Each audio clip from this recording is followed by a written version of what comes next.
Welcome back to How I Made It Through. I'm Bernadette Thompson, and I'm excited today to bring to you an amazing woman who is on this incredible path to help those in the adoption world.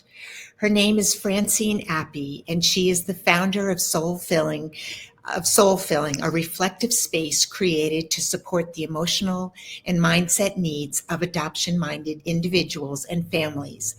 Drawing from her own lived experience and years of guiding others, Francine offers tools that help people gain clarity, build resilience, and move forward with confidence, no matter where they are on the adoption journey.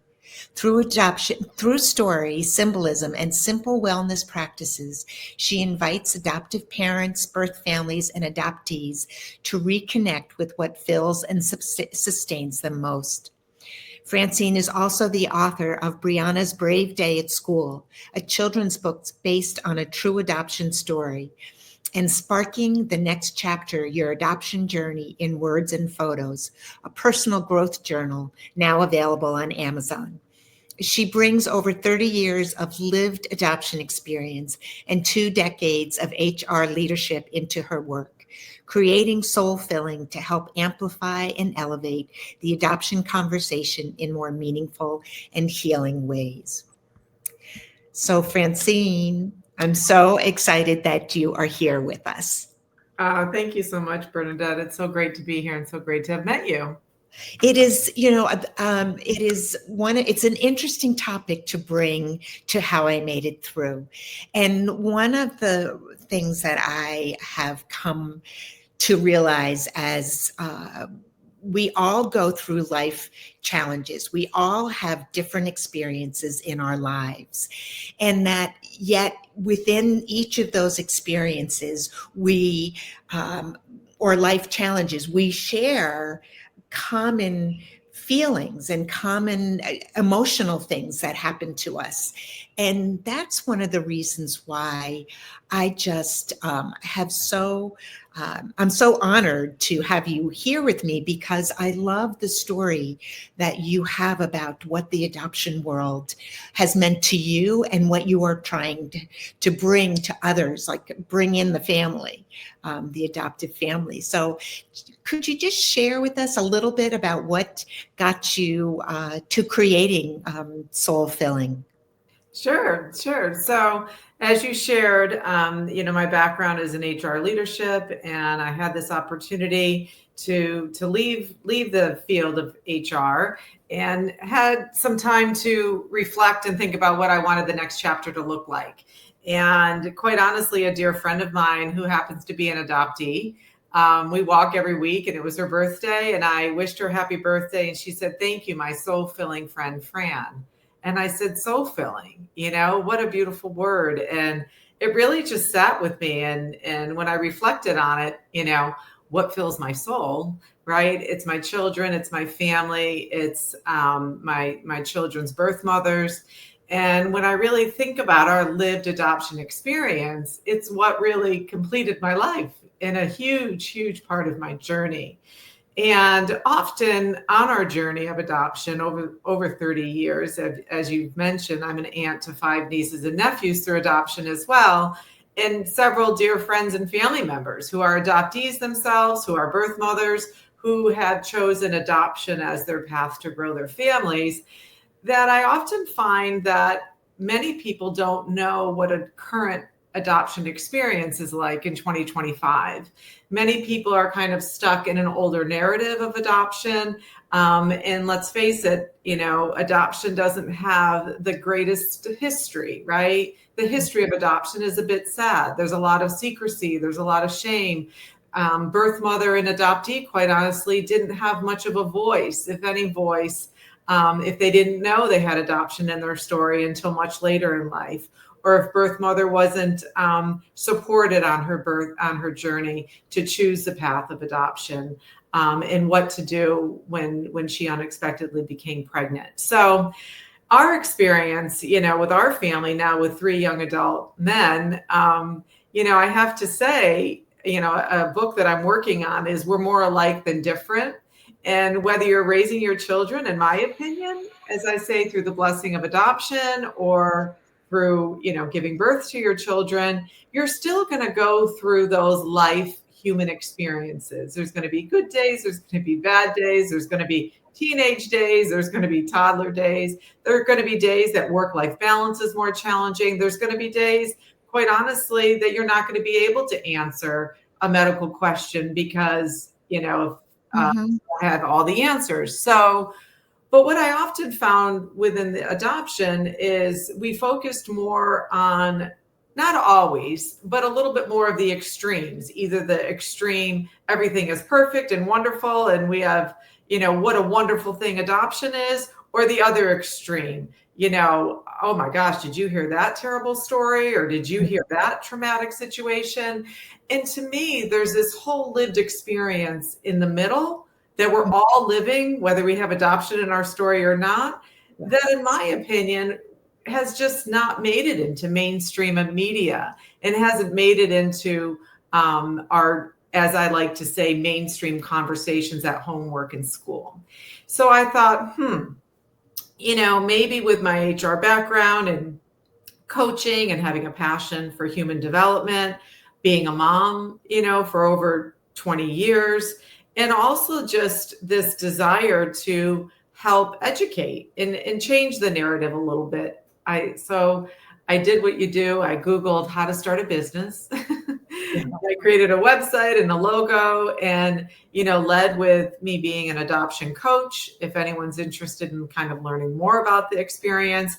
But then I kind of jumped into what other tools can I provide? So that's where we can maybe talk a little bit more, about those and how I picked and chose what I led with. But that's really how it was that innocent. And I think, I know in the back of my mind, I always wanted to do something to give back to the adoption community in some way. I didn't know what that was going to be. I didn't necessarily see me as, having a company per se focused on that. But that dear friend of mine, she was placed in my path, and here we are, SoulFilling. So it's Deirdre's quote unquote fault that I'm here talking about SoulFilling. So it's interesting because it's your spiritual journey. We talk a lot about spiritual things on how I made it through, but what you said in the beginning was just how so many people are touched by adoption, whether it is, they found out that somebody, as I do the ancestral and how I help people discover their ancestry, and adoption shows up in so many different ways. And I think that there is, I think that people just think that the adoption community is over here. It's like I don't, I had my children, I didn't adopt my children. And I think that we are all brought together by our emotions as we go through our life. And so I would love for you to talk more about the emotional journey of what it is, both the positive and the struggles, and what is that like? Yeah, again, going back to what I often talk about, whether you have adoption in your story or not, we're living a human experience, right? Mm-hmm. We're going to feel all the feels. And sometimes, we're going to like what's in front of us, and sometimes we're not. And I just truly believe in this, there's a lot that we don't have a choice over, right? We don't have a choice of when we're going to be born. We don't have a choice when we're going to pass. We don't have a choice a lot of times on, of course, like genetic things, right? Mm-hmm. The color of our skin, the color of our hair, the color of our eyes. Well, we can change those things a little bit, but hair color. But at the end of the day, I still do believe we have a lot of things in our control to make choices, to make the best choices for ourselves. And I just brought that attitude to our family story. I happen to, my mom gave birth to me, right? I have a mom and a dad who I've met, and of course I know and grown up with. My mom on one side, she was born in Ukraine. She was displaced from her parents at 5 years old. She didn't grow up with a mom, in her life as a young person. My dad, on the other hand, big Italian family. I knew both sets of my father's parents, grandparents. So I had 4 great grandparents on my dad's side. Okay. And I never met any birth relative on my mom's side other than her sister. And I have to say, I'm not as curious as some people about all my lineage and exactly the little town that I'm from and that my family's from. But there are some people that are fascinated by that, and they want to, dig down into and get right down to the soil, right? And I think we have to give the same grace to the adoption community as well.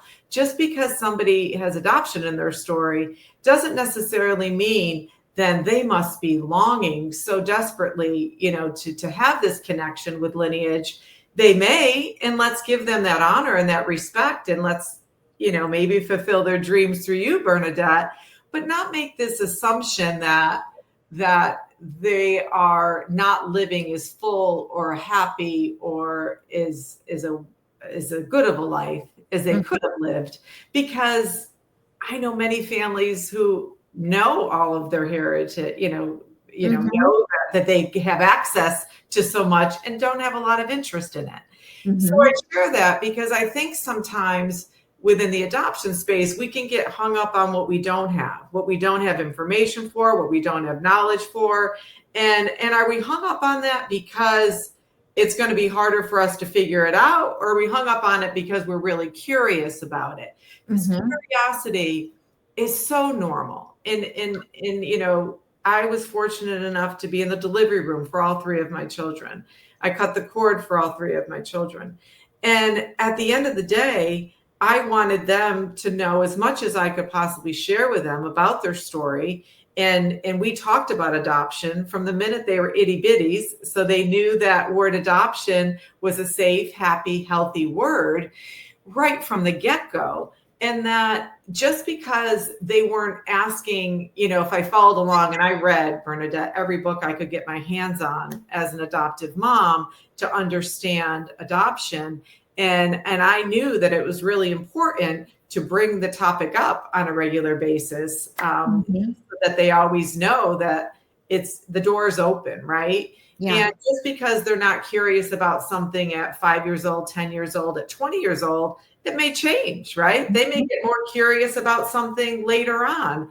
And so I just always wanted them to know they have adoption in their story. They have family that loves them. They are their own person, right? Their own individual. And at the end of the day, they are in charge for writing their future chapters. They aren't in charge of a lot. They didn't choose, their background and what they look like and where they came from and when they were born and all the things, but they have so much that they can choose from to move forward, to live their fullest expression of themselves. And whatever that would take, if it means being reconnected with birth family, then let's make that happen. If it means being connected with other people within the adoption community, let's make that happen. If it means, not talking about it as much because they don't feel that they need that at that time, then respect that. But it's just not making assumptions that just because they have adoption in their story, they must be like the other adoption stories that you've heard of, good, bad, or otherwise. They are their own individuals living their own lived human experience that happens to have an extra lens of adoption in it. And that's it. You just said that so beautifully because, even there are so many ways that families are put together nowadays, and it is,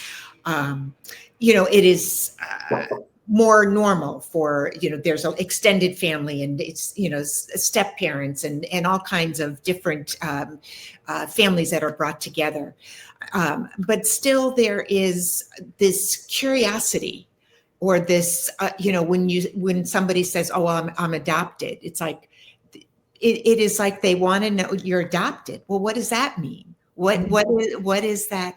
I know that you have written this beautiful story about Brianna's, and I would love for you to share what made you bring that up, because I know it's part of this whole storytelling and giving the power not only to young people who are adopted, but even to old, people who have come through life as adoptees or who have never been able to process it all the way through. So because they weren't given an adoptive parent like you that has helped them. So could you share a little bit about what that adoptee might be feeling who hasn't maybe had a mom like you?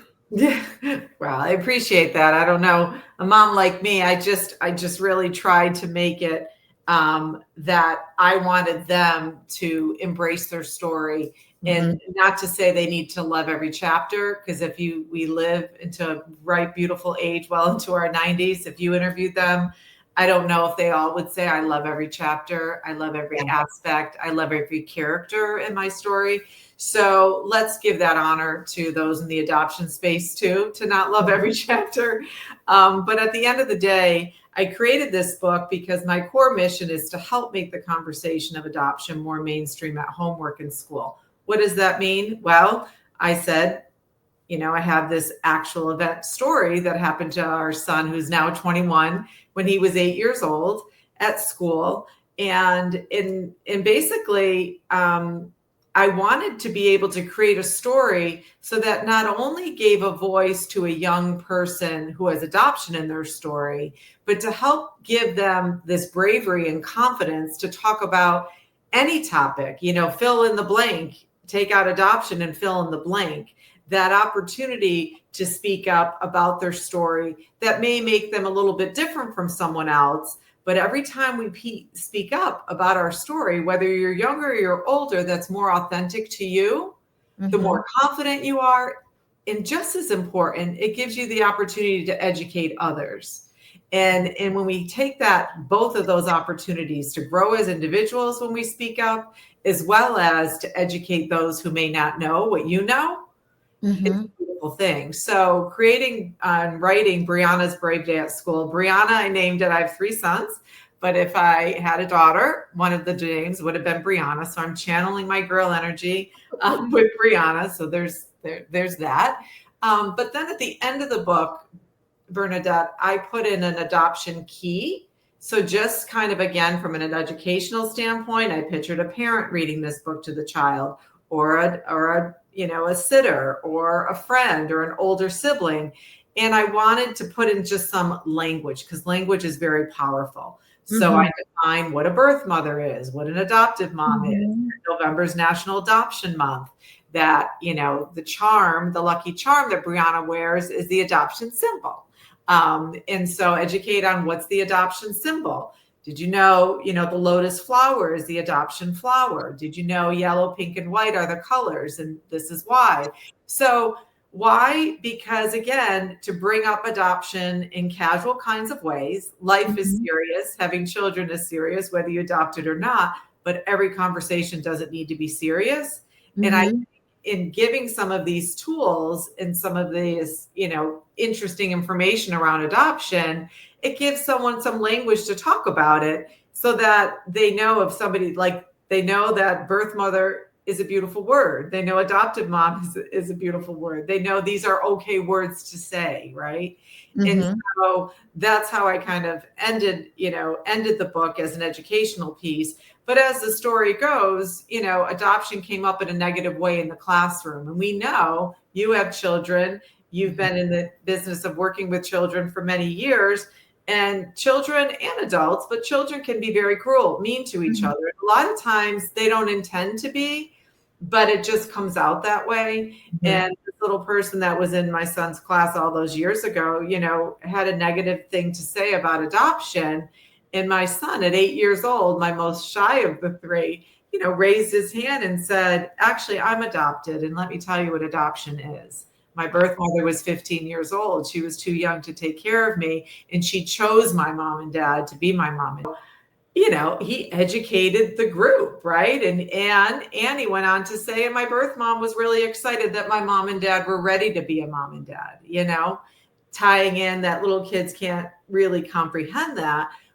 But taking care of somebody else is an adult experience, is something that, you kind of, in the ideal situation, need to be prepared for. So that was a beautiful moment that I still vividly remember all these years later. So I thought, as my tool to bring into the classroom, I would start with that. Yeah. That is such a great, I love that he was able to stand up and say, raise his hand, which is incredible, because that's hard for any 8-year-old, no matter whatever the question is, but to have the comfort to be able to, oh, you want to know about adoption? I'm adopted. I can tell you, which is amazing. And, we talk about, I think the idea of adoption, came, years ago. It was always orphaned. You were orphaned. My dad was orphaned. He lost both of his parents to tuberculosis before he was 6 years old. But he happened to have family. My grandmother had sisters, and they were able to raise them. So there's all kinds of reasons, but there is a lot that still comes back from our history of what adoption is like. Mm-hmm. And then there's the stories of families where they young girls who became pregnant and weren't able to, keep their babies. And it is making there's such rich stories in that, in looking at that, instead of what you mentioned the word shame, that sometimes shame comes from, but it's the rich stories of, I love what your son said, that, well, she was 15 years old and she couldn't take care of me. But she knew my mom and dad could take care of me. Mm-hmm. That in itself is an incredibly beautiful, I'm actually, crown chakra is kind of lighting up a little bit. It's my spirit side. Just what a beautiful story that is. And that's a way to begin to help people understand the beautiful stories, stories. Each person has their own story. Yeah. And so that was awesome. I'm so glad you shared that. And how have your boys, how has it affected them? Has it affected them? Do they, sounds like it probably hasn't too much, or just, yeah.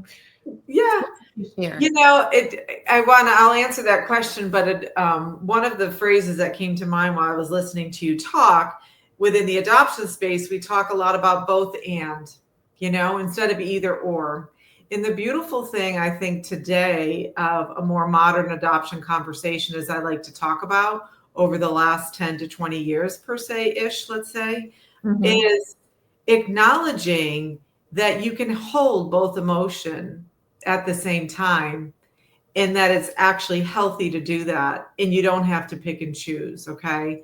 So for example, for a birth mom, it's sad, it's loss, mm-hmm. in terms of not being with her child all the time. Or, if it's an open adoption, they get to see each other sometimes quite often, or just at least through photographs. But she can be sad about that while also being great, happy, thankful, joy, have peace, whatever word you want to put in there, that she knows she made the right decision for her child. So it's holding that space for her child. As an adoptive mom, and some choose adoption even if they don't have infertility situations. Mm-hmm. And some do have infertility situations. Some choose. I met a woman recently that chose to adopt first, and then she went on to see if she could have children. So, you know, and a woman that did want to give birth to a child, she has to hold that space for mourning that loss of not being able to, but have this joy and gratefulness and thankfulness of having a child through the blessing of adoption, right? So it's not an either or. And I just love that because it really brings me into wearing kind of my HR hat sometimes, because in HR, you know, I'm really the mediator. I'm the middle person, you know, and I feel very comfortable in that space to understand the corporate objectives, to understand the vision of the organization and the numbers and all the things, and also understand the feet on the street, right? The people doing the work and what they need to feel fulfilled, whether it's benefits, extra time off, flexible scheduling, go to their kids' soccer games, you know, career advancement, education, whatever, and bringing the two of them together for the common good of one organization, right? And I see my role within the adoption space, and what I envision and I hope to continue to grow is that we don't need to be siloed. It doesn't need to be birth family, adoptive family, and adoptee talking independently. And sometimes that's effective, and sometimes that's necessary for obvious reasons. But I've found the most magical or the most powerful conversations I've been in have been when all the voices are in the room. Yeah. We can see how we are more alike than different, and how we can have more empathy for each other and allow each of our voices to be shared. So I just had to share that because it is, I just think we're just stronger together. And if there's any way we can do that, I think we're better off. It's so powerful. It's so powerful. And I really love the way that, you know, talking about bringing all three together like it should be, like it's almost like you could be at an event and you wouldn't be able to tell one from the other. Who was, you know, who was the adoptee, who was the birth mom, who was and that, you know, this space, it is like a little microcosm of bringing the whole world together. It is like, you know, bringing one little pod. One little pod. And that's what I think is so important, and why I'm so grateful to have you on, because we're looking at the adoption world, but we're really talking about bigger things.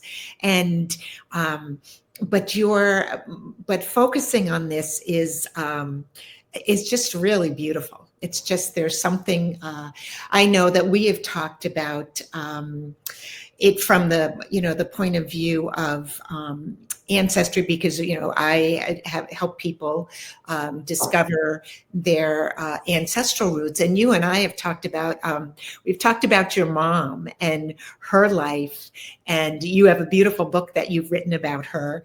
And so she has left, there's this amazing legacy that she has left for, you know, or she's still here, but that she has left because she has the book for her three grandsons. And that it really is all about stories, which is what you are focusing on in this, that our life story, as whether you're adopted or not, weaves us through life. And it's just, I love just listening to you talk about it, because there's so much knowledge and deep understanding. And I say again, because the spiritual side of it, this really, it is a spiritual experience to go through the adoptive process for all three sides, and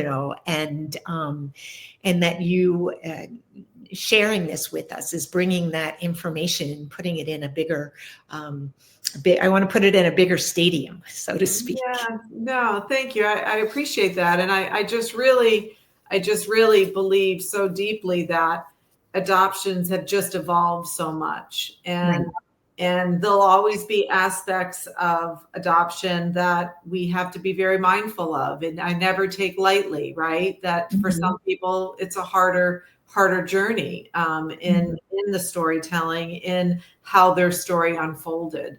But I still believe, that the more we can talk about this and not squish it down and bring it to light, the easier our stories and our journeys collaboratively can be, you know. Just for quick clarification, I didn't write Mom's story. I brought it to life and self-published it. I don't want to take credit for writing it. I wrote the foreword and the epilogue and designed the cover and self-published it. But it was written by someone else. So but it is her story. It is her story, and all the proceeds from her story of her book, Dominica's Story, A Life of Courage, Hope, and Love, they all do go directly to the Center for Adoption Support and Education in Maryland, because, you know, there's 11 grandchildren in our family, 8 of which are adopted. So we wanted to give back in some way with her memoir, and hopefully resonate and connect with the beautiful Ukrainian people who have been through so much and struggled so much. So we certainly support the Ukrainian non-for-profits as well, and primarily, you know, the adoption space with kids. So I wanted to ask you to share a little bit, you know, as you said, there is, you're looking at adoption differently, that, you know, you're looking at it as the story. What are you offering for all three or what are you hoping to offer for all three of those that are involved? Triad. Yeah, as we say, the adoption triad. Yeah, it's like, yeah, exactly. Yeah, you know, so let's say, for example, this journal that I recently launched on my website as well as on Amazon, Your Adoption Journey in Words and Photos. This could be anyone who has adoption in their story. And, you know, and I think too, even if you don't have adoption in your story, to reflect on where you've been, where you're at, and where you'd like to go, I think is a very powerful thing to do for any of us. Because I think sometimes we can get so caught up in today and not really think about how far we've come, kind of where we're at right now and where we want to go. So that tool is there. I also have on my website, you know, I have created products that have the adoption symbol on it. So this is my interpretation of the adoption symbol that I'm wearing here, which is the heart and the triangle is the symbol.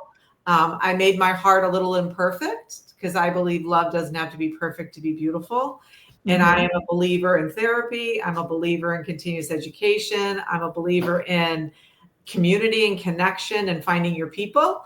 So I left my heart open. And so that encourages us to keep growing and finding what we need to fill our fullest expression of well-being and our fullest expression of, you know, flourishing, quite honestly. So these different products, t-shirts, hats, those sorts of things. Why? Because it sparks informal conversation and it gives a voice. The triangle shows a voice for everybody on the adoption triad, not just one. And there's power, I think, in that. And I think there's power if somebody sees this adorable little teddy bear and it has the adoption symbol on it. It's sparking a conversation that tells people it's okay to talk about adoption. And maybe a birth mom wants to share her story. And maybe an adoptee wants to share their story. And that tells them it's okay to share. I have, you know, other tools on my website relative to common adoption language that could be for anybody, that you're a teacher, you're a coach, and you just want to have a better understanding of adoption language. Like, for example, Bernadette, we don't say a birth mother gave her child up anymore. We say a birth mother chose an adoption plan or chose to have someone else parent their child. You know, language is powerful. And again, unless you're in it and you're in a lived experience, or your neighbor happens to be adopted and it's an open situation, you wouldn't know, kind of what to say, what not to say. But I'm also offering webinars and workshops. Like, for example, the Center for Adoption Support and Education has invited me in to teach a webinar on what I talk about, and the power of choice and the power of of well-being and in this concept of positive psychology and flourishing within the adoption space. So as an educator, as a person who wants to educate, I can bring that to anybody on the adoption, triad case is allowing me to do that. A local college is allowing me to do a workshop just to share what adoption looks like today and some of the things they should be thinking about around adoption and what does an open adoption look like. And some of the misconceptions sometimes around adoption. So anything I can do to educate or to bring together the adoption triad in any way is I always welcome those opportunities. And, quite honestly, I've been on, several different conversations and podcasts. And one of my favorite was for a Mother's Day one, where I was able to be on the podcast with myself as an adopted mom, a birth mom, an adoptee who is a mom as well and adopted her child, and then a single mom who is an adoptive mom. And just having all those voices in one platform, I think is so powerful. So my hope is that I can reach those on the adoption triad, and whether it's, them grabbing a t-shirt or wearing something to remind them that their voice is important and heard, or jumping into one of my, digital classes or digital offers, or, picking up one of my journals, or getting Brianna's Brave Day at School, a children's book to help bring the conversation mainstream. There's just, many different ways anyone on the adoption triad or not, could, or in addition, right? Yeah. Would you say that is it harder to bring in the birth moms into this, into your to the work that you're wanting to do?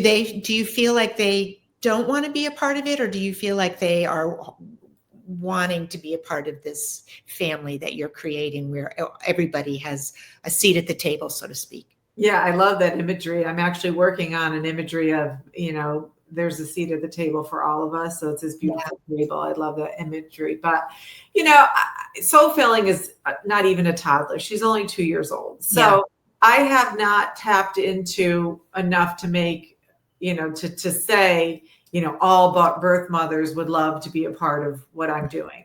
What I do know is this: I have connected with a woman locally who is a birth mother, and she's invited me now twice to her birth mother retreat in November, which is National Adoption Month. And to me, was the highest honor that as an adoptive mom to be able to connect and to meet these women and have them share their story and allow me the opportunity to share what adoption has meant to me. And so I know from that circle of women that they are very open, many of them are very open to, this idea of coming together, but it is also important for them to lean on each other as a collective independent group. My son's birth mothers, my one son who the story was written about, I sent her a copy of the book because, I wanted her to have it. I said, can I send you a copy? She said, absolutely. And her text message back to me, she said, I wish everyone in the whole wide world would read this book to better understand what adoption is, for what her birth son was able to say at 8 years old. So, for me, and we can't, I never would want to lump everybody into a group, right? Because it's hard to say. But what my hope and my prayer is that I'm sending a message that brings us more together than apart, and that is respectful, and that is mindful, and want to come from this place of growth, right? To a growth mindset. I have to live in a growth mindset. I don't need my situation perfect, but I have to be in a growth mindset. I want to put up your SoulFillingAdoption.com so that people know that is where they can find more information. I believe that, the work that you're doing is is amazing, and it's a higher calling, which is, and it really, and I even see, I know it's a tentacle, but I even see, uh, you know, some of the foster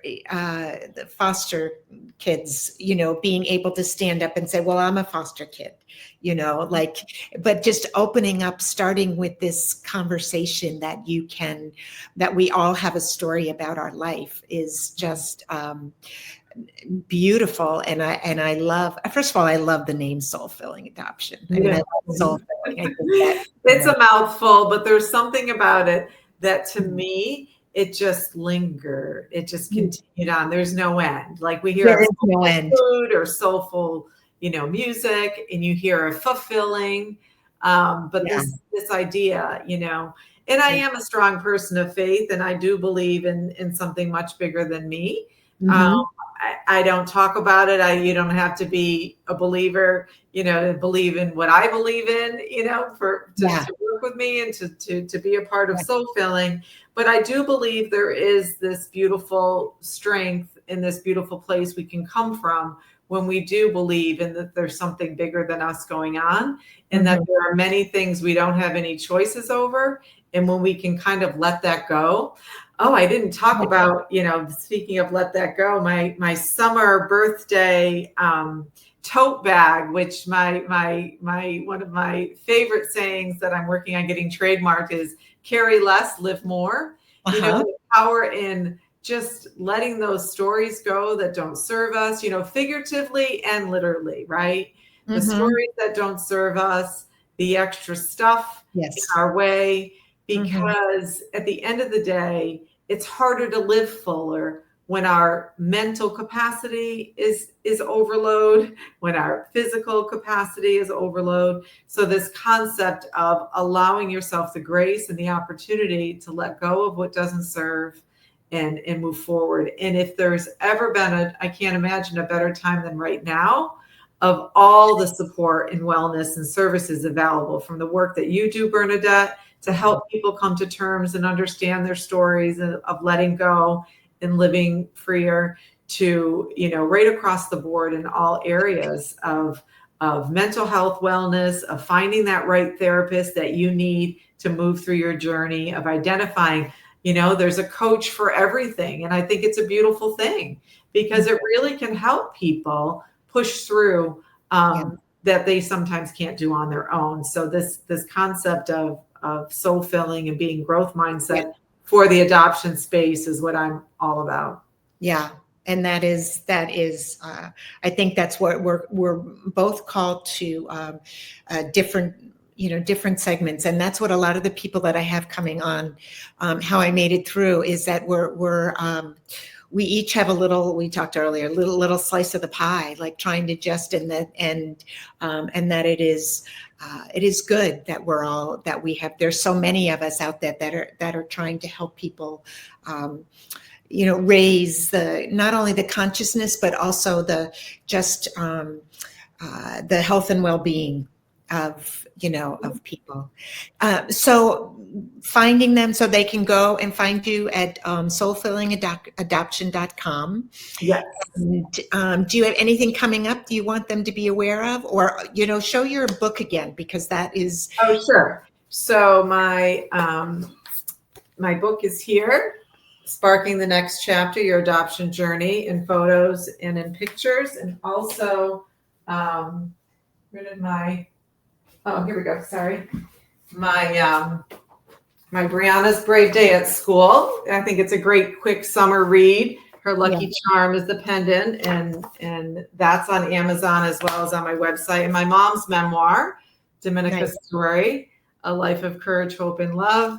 And I'd love, if you could subscribe. I'm doing just a very small postcard for the summer newsletter, which only comes out once a month, but that just keeps you connected with kind of what I'm doing and what's going on. It's a great way to stay connected. If you could just subscribe to that, that would be wonderful. And of course, I'm on LinkedIn and all the places. So All the places, I know. Instagram and LinkedIn are my two favorites, but Yeah. I'd love to hear if anyone, connects with our conversation, and if there's any way I can help them on their journey. Yeah. So Francine, this has been wonderful. And I would, as always, I would love to have you back. There'll be another time of the year that this is a really good conversation. As you said, November is adoption month. Yes, And so, adoption month. Yeah. yeah, so it will, so we will continue the conversation and maybe take it in other directions as well. But thank you so much for coming. And I just really appreciate that you are here. Thank you so much. It was great to talk with you, Bernadette.